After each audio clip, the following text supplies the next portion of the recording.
अस्सलामुअलैकुम स्टूडेंट्स, आज हम जीके पढ़ेंगे। तो सबसे पहले आप अपनी बुक देख लिए, ठीक है। General knowledge 7th class. Chapter start करने से पहले इसका कंटेंट ओपन करिए और आपको मैं सिलेबस दिखाता हूँ। तो सिलेबस देखिए, पिछली बार हमने पार्ट नंबर 5 कंप्लीट किया था और आज हम करेंगे पार्ट नंबर 6। पार्ट नंबर 5 में कितने चैप्टर किए थे? 5 चैप्टर, चैप्टर 18, 19, 20, 21, 22। ये 5 चैप्टर हमने पार्ट नंबर 5 में किए थे, ठीक है। और पार्ट नंबर 6 आज पढ़ने जा रहे हैं हम, आज ये कंप्लीट कर देंगे, ठीक है। इसमें हम कौन कौन से चैप्टर पढ़ेंगे? 23, 24, 25, 26, 27, ये 5 चैप्टर आज हमें पढ़ने हैं। और हमने हाफ ईयरली एग्जाम का आपको सिलेबस बताया था कि चैप्टर नंबर 1 से जो चैप्टर नंबर 17 तक आपका टेस्ट में आया था, ये चैप्टर आपको नहीं पढ़ने हैं। अब ये वाले एग्जाम में नहीं आएंगे। ये चैप्टर नंबर 1 से चैप्टर नंबर 17 यानी PA फर्स्ट का जो सिलेबस था, ये एग्जाम में नहीं आएगा। इसे आपको नहीं तैयार करना है। तैयार क्या करना है आपको? चैप्टर नंबर 18 से लेकर 27 यहाँ पर और 28 से पूरा 32 तक, मतलब 18 से चैप्टर नंबर 18 से लेकर चैप्टर नंबर 32 तक आपको पढ़ना है। ये 3 पार्ट में हमने डिवाइड किया था। पार्ट 5 हमने कंप्लीट कर दिया था, पार्ट 6 आज कंप्लीट कर देंगे 27 चैप्टर तक। और फिर हमारा लास्ट एक पार्ट बचेगा, पार्ट नंबर 7, 28 चैप्टर से लेकर 32 चैप्टर तक, ठीक है। ये 3 पार्ट में हमने डिवाइड किया था। ये हमारा सिलेबस यहाँ पर कंप्लीट हो जाएगा। तो आज हम करने जा रहे हैं पार्ट नंबर 6। इसका पहला चैप्टर है chapter number 23, books and authors, page number 29।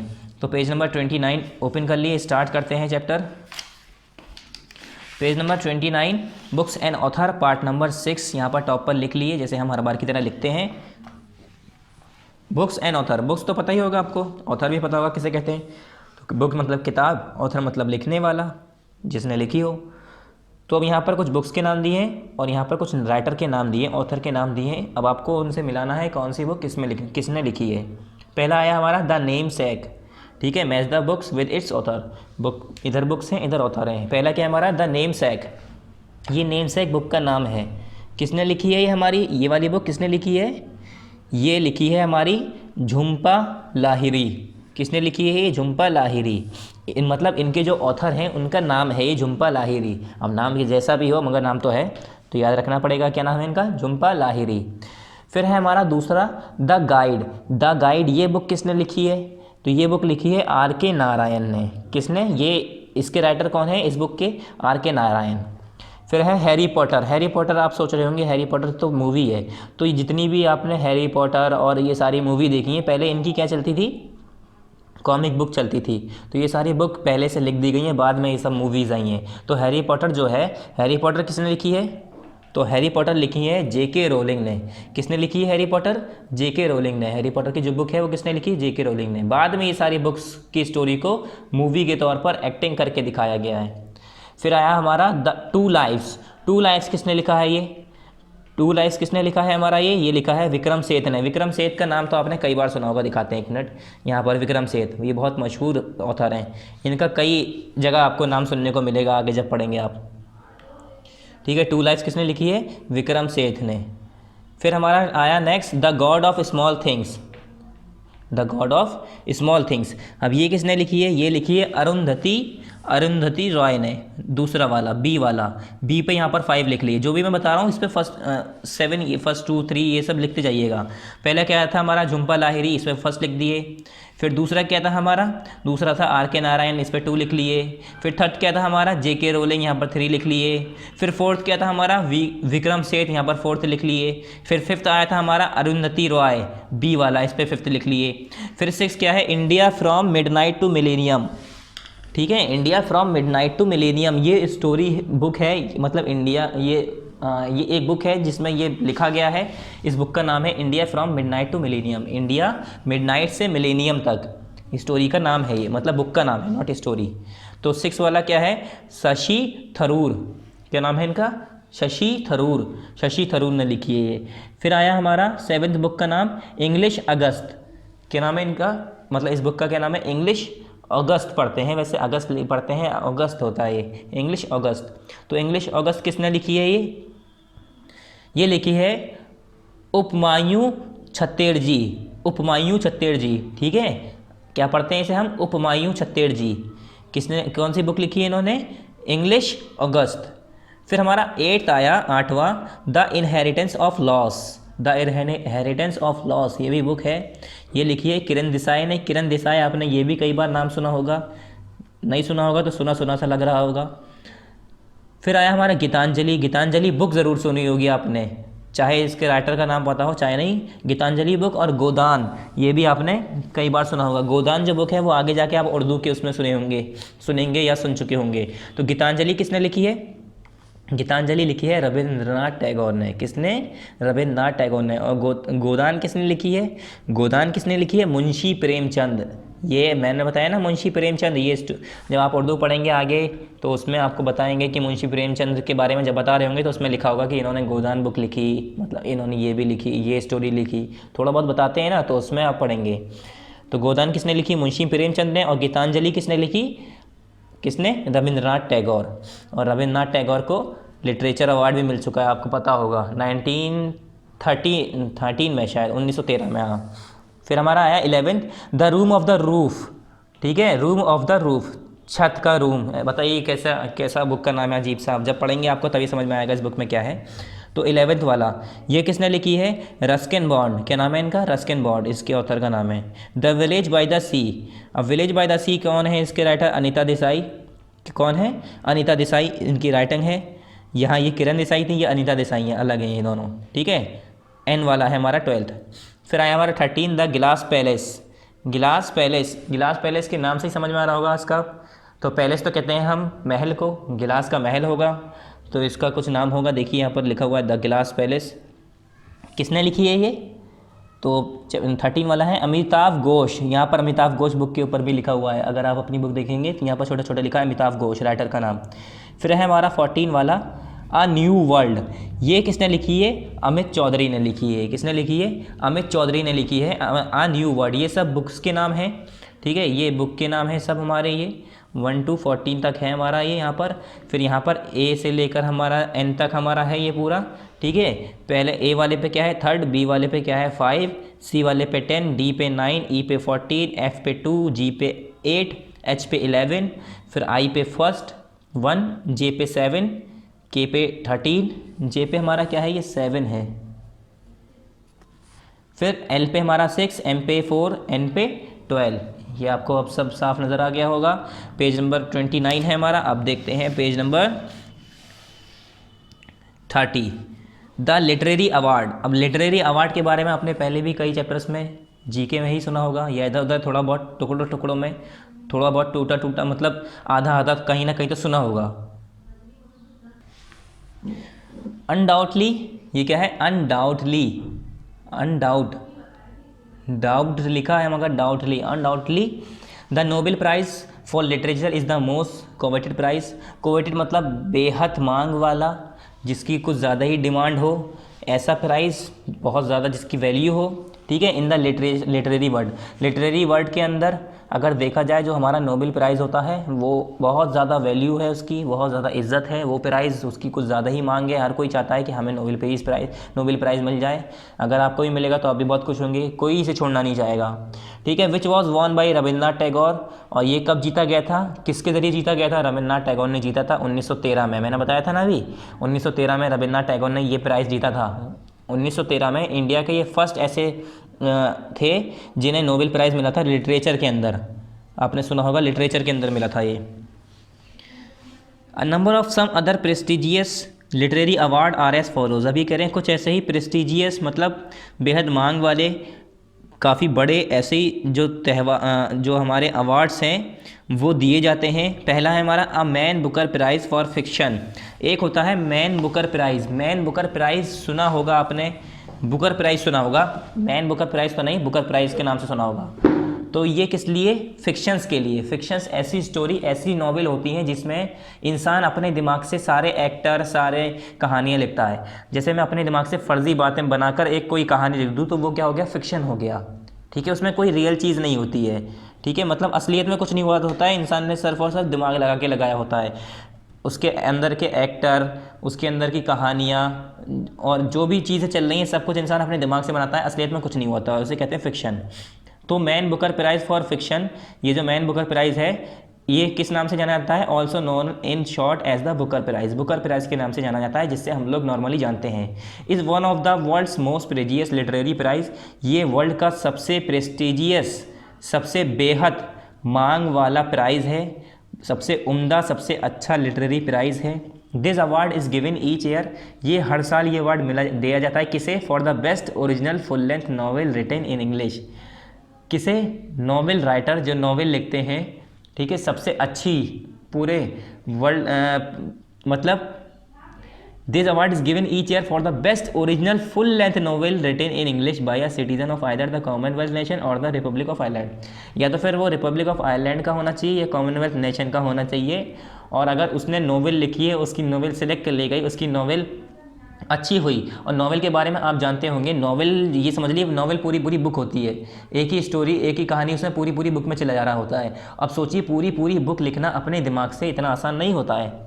एक ही कैरेक्टर हो, एक ही आदमी हो, उसी के ऊपर पूरी बुक छाप देना, पूरी बुक लिख देना, तो इतना आसान नहीं है, ठीक है। इसलिए जो सबसे अच्छा होता है उसे सेलेक्ट किया जाता है और उसे दिया जाता है, ठीक है। Best originally full length, originally मतलब क्या कह रहे हैं, अपनी होनी चाहिए, कॉपी नहीं करी होनी चाहिए। अब इंडियन विनर्स हैं इसमें, कुछ इंडिया के लोग भी इसमें काफ़ी बार जीत चुके हैं, जैसे अरविंद अधिगा 2008 में जीते, किरण देसाई 2006 में, अरुंधति रॉय 1997 में, सलमान रुश्दी ये 1981 में जीते, ठीक है। ये लोग मतलब मैन बुकर प्राइज़ जीत चुके हैं, जिसे हम बुकर प्राइज़ भी कहते हैं, बुकर प्राइज़ जीत चुके हैं लिटरेचर के अंदर। फिर आया हमारा दूसरा, और हमारे रविन्द्रनाथ टैगोर तो जीत ही चुके हैं, ये तो 1913 में जीते थे सबसे पहले। फिर आए हमारे द कॉमनवेल्थ बुक प्राइज़। अब ये कॉमनवेल्थ बुक प्राइज़ में क्या है, it is a leading award for fiction, ये भी फिक्शन के लिए ही दिया जाता है, ये लीडिंग अवार्ड फिक्शंस के लिए है, ठीक है।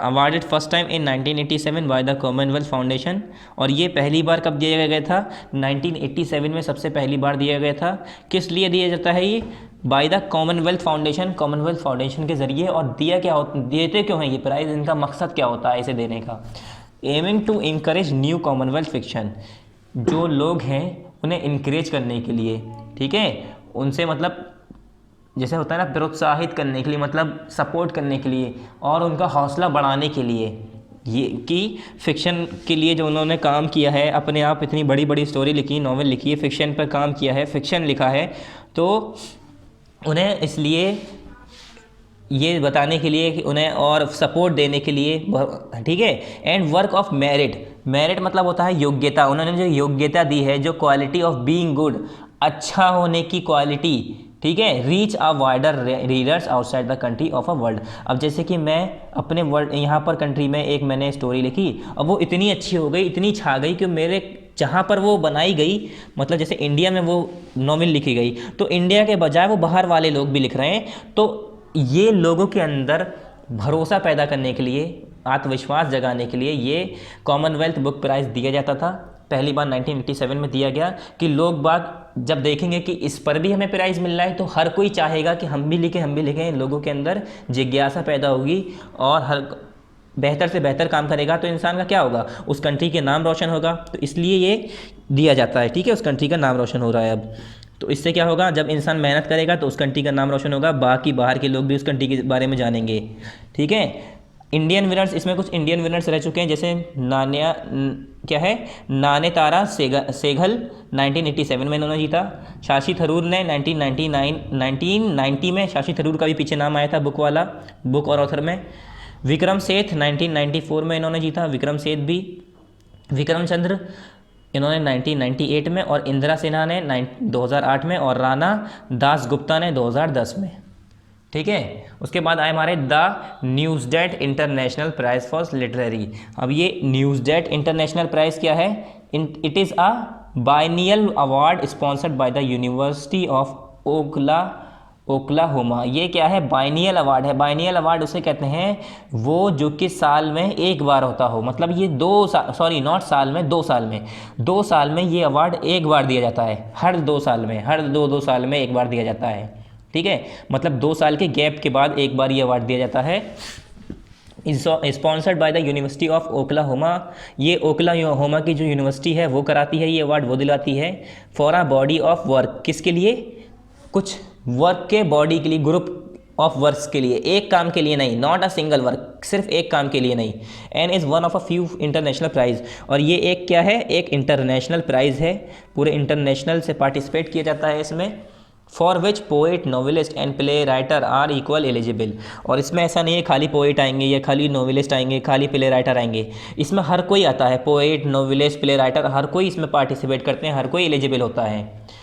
There are 6 categories in letter and drama. ये कह रहे हैं लेटर और ड्रामा में 6 कैटेगरी होती हैं, जो आपने देखा होगा लेटर और ड्रामा, ड्रामा देखा होगा प्ले होता है, तो इसमें 6 कैटेगरीज होती हैं। पहला क्या है, fiction, drama, history, biography, autography, biography autography same है, poetry and general non fiction.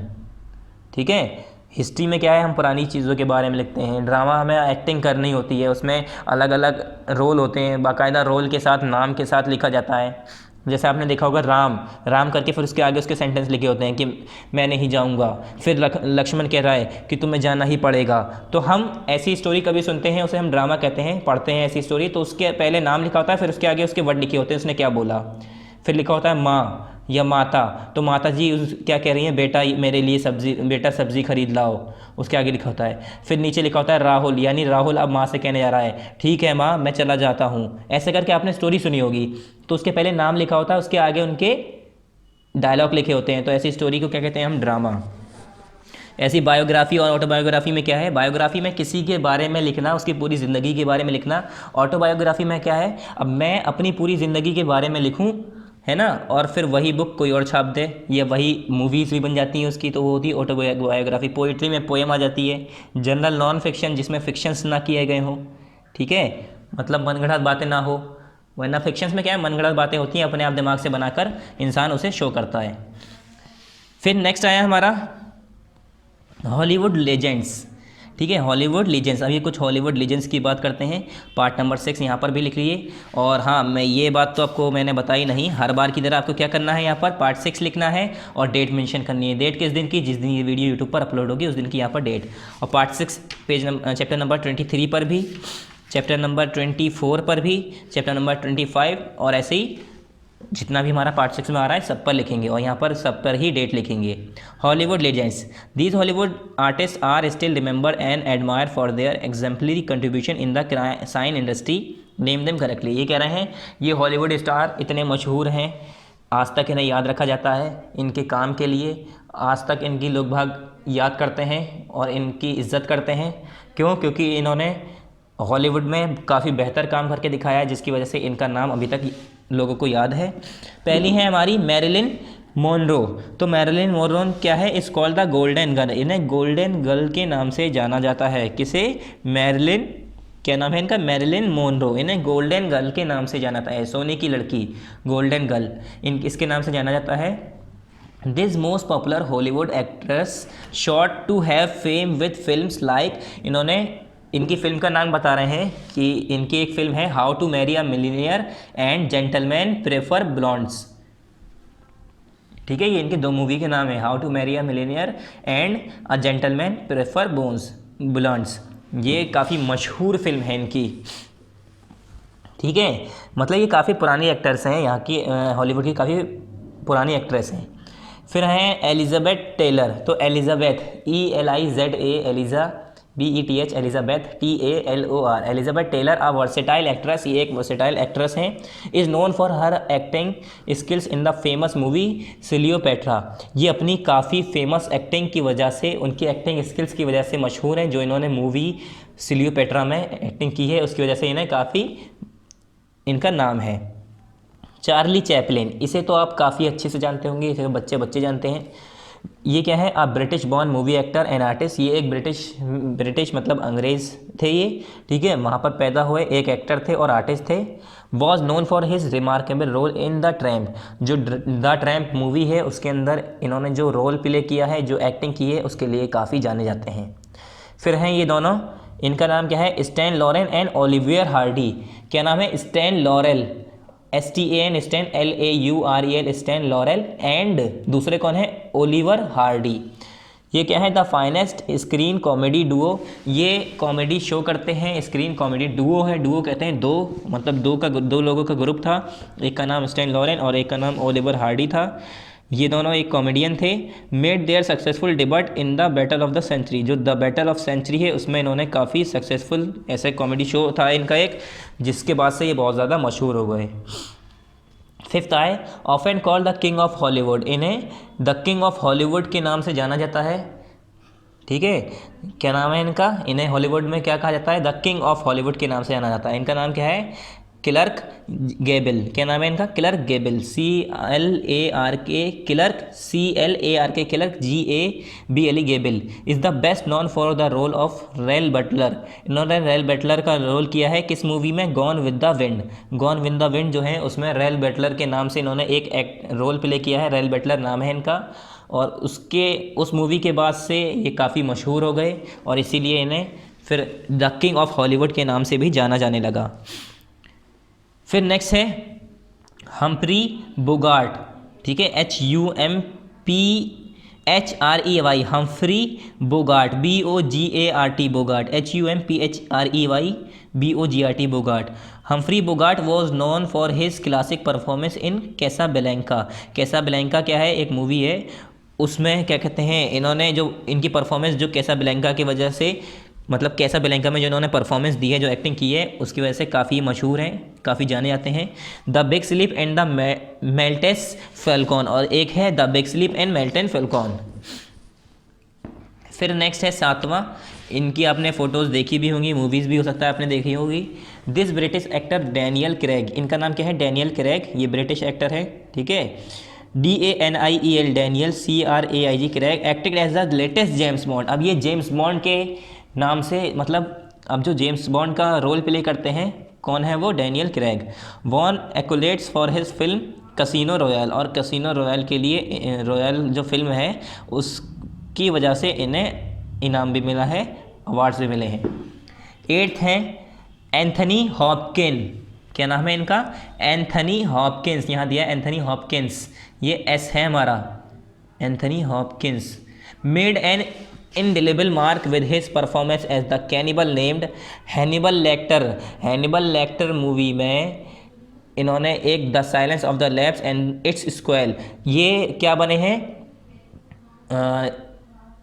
मतलब राक्षस का रोल प्ले किया है इन्होंने एक। ठीक है, या भूत कह सकते हैं हम, राक्षस का रोल प्ले किया है इन्होंने, और उसी मूवी के बाद ये काफ़ी मशहूर हो गए, इनका नाम रोशन हो गया, ये समझ लिए, मतलब लोग बाग हर कोई इन्हें जानने लगा, पहचानने लगा। तो आप अगर देखेंगे तो ये भी काफ़ी, इनकी मूवी जो है इसके बाद ही ये इतने मशहूर हो गए। तो इनका नाम क्या है, एंथोनी हॉपकिंस, एंथोनी हॉपकिंस। आप देखिएगा the silence of the Lambs and its sequels. ठीक है, या हैनिबल लेक्टर अगर सर्च करेंगे तो भी इनकी मूवी आ जाएगी, इसमें इन्होंने राक्षस का रोल प्ले किया है। फिर नेक्स्ट है हमारा पार्ट नंबर 6, पेज नंबर 32 पर, डॉक्यूमेंट्री फिल्म्स। पार्ट नंबर 6 ये भी है और 27 भी हमारा पार्ट नंबर 6 है, यहाँ पर ही पार्ट नंबर 6 लिखेंगे निक नेम्स में।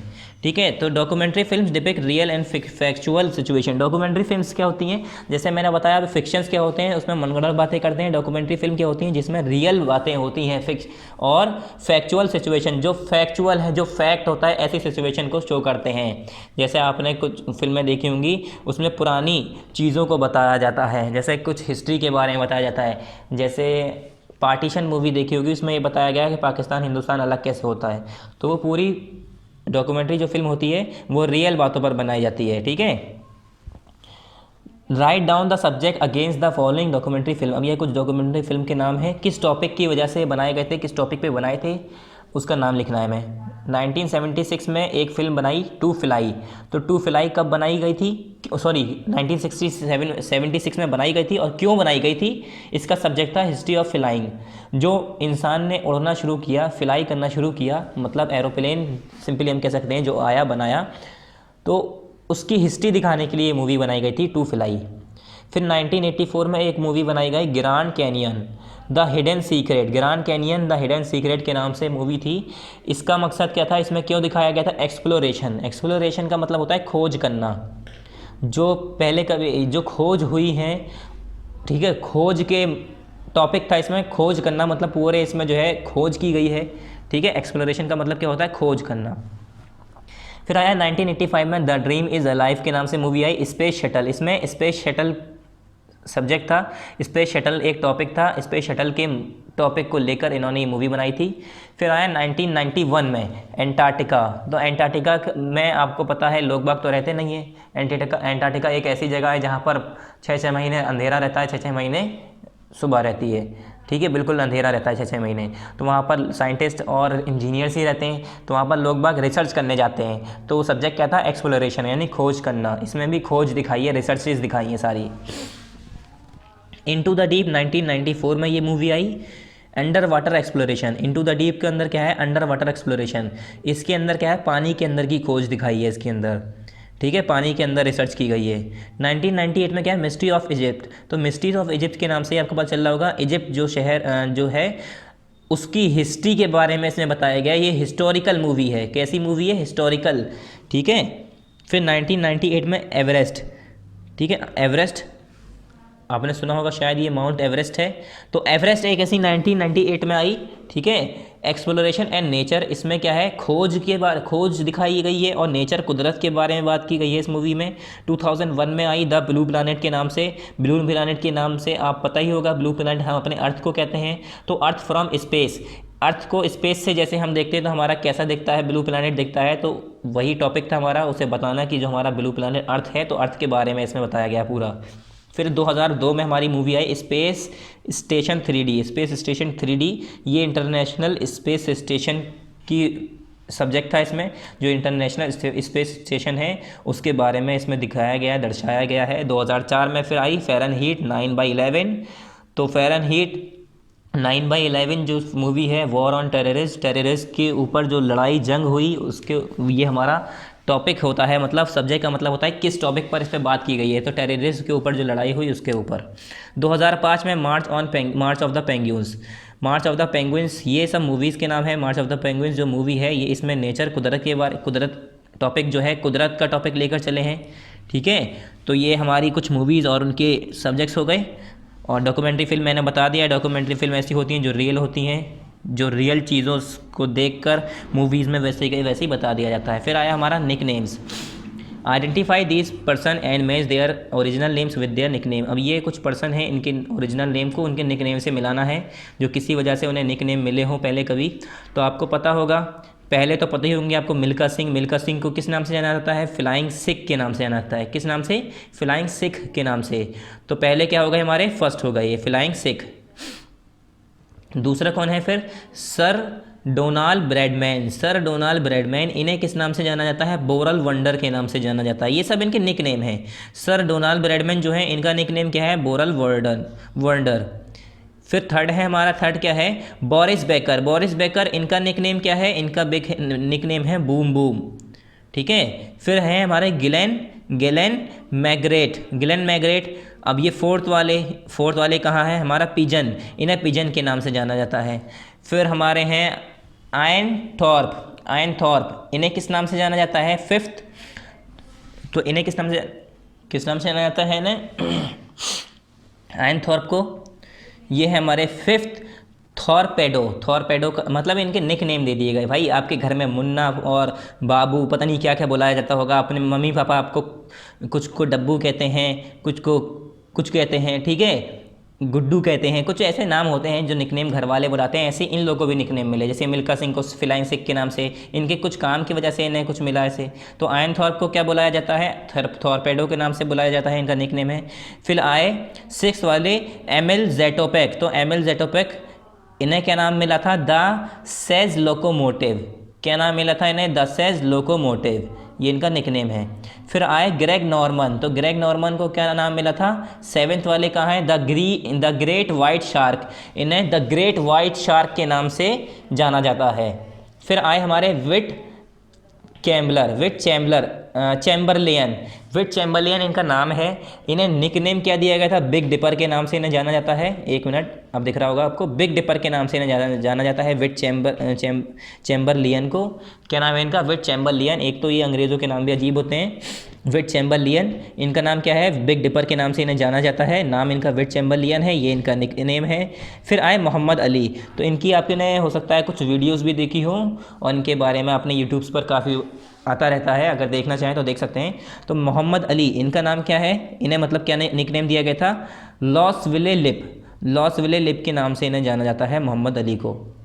ठीक है, ये सब इनके नेक्स्ट नेम है, ये इनके रियल नेम है। फिर इन्हें जो प्यार में जो लोगों की मोहब्बत की वजह से या इनके काम की वजह से इन्हें नाम दिया गया, ये सब ये इनके निक नेम है। ठीक है, तो यहाँ पर हमारा पार्ट नंबर 6 कंप्लीट हो गया है, सॉरी पार्ट नंबर 6 कंप्लीट हो गया है। अब नेक्स्ट टाइम हम पार्ट नंबर 7 पढ़ेंगे यहाँ पर। ठीक है, तो यहाँ पर हमारा part number 6 complete chapter number 27 के साथ। आपको मैं एक बार सिलेबस दिखा देता हूँ, हमने सिलेबस जो मार्क कराया दोबारा दिखा देता हूँ, इसमें कोई गलती नहीं होनी चाहिए। तो कंटेंट ओपन करिए। आज हमने पार्ट नंबर 6 भी कंप्लीट कर लिया। नेक्स्ट टाइम हम पढ़ेंगे पार्ट नंबर 7। तो हाफ ईयरली का सिलेबस फिर से बता रहा हूँ, जो पीए फर्स्ट में आपका आया है 1 से लेकर चैप्टर नंबर 1 से लेकर चैप्टर नंबर 17 तक, फोबियाज तक, ये आपको नहीं पढ़ना है, ये सब काट दिए, मतलब काटिए मत, याद रखिए कि आपको एग्जाम के लिए नहीं तैयार करना है। एग्जाम में क्या तैयार करना है आपको, चैप्टर नंबर 18 से लेकर पूरा चैप्टर नंबर 32 तक। हमने इसे फिर कितने टॉपिक में, कितने पार्ट में बांट दिया है, 3 पार्ट में, जिसमें हमने पार्ट 5 कंप्लीट करा दिया, पार्ट 6 कंप्लीट करा दिया, चैप्टर नंबर 27 तक। अब हम नेक्स्ट टाइम कराएंगे पार्ट नंबर 7 कराएंगे नेक्स्ट वीडियो में। उसमें हम चैप्टर नंबर 28 से चैप्टर नंबर 32 तक पढ़ेंगे। ठीक है, तो अब यहाँ पर हमारा हाफ ईयरली कोर्स कंप्लीट भी हो जाएगा। तो यहाँ पर हमारा पार्ट नंबर 6 कंप्लीट हो गया है, पार्ट नंबर 5 पहले पढ़ा चुके हैं, लास्ट बचा है पार्ट नंबर 7, वो नेक्स्ट टाइम पढ़ेंगे। थैंक यू, अस्सलाम वालेकुम।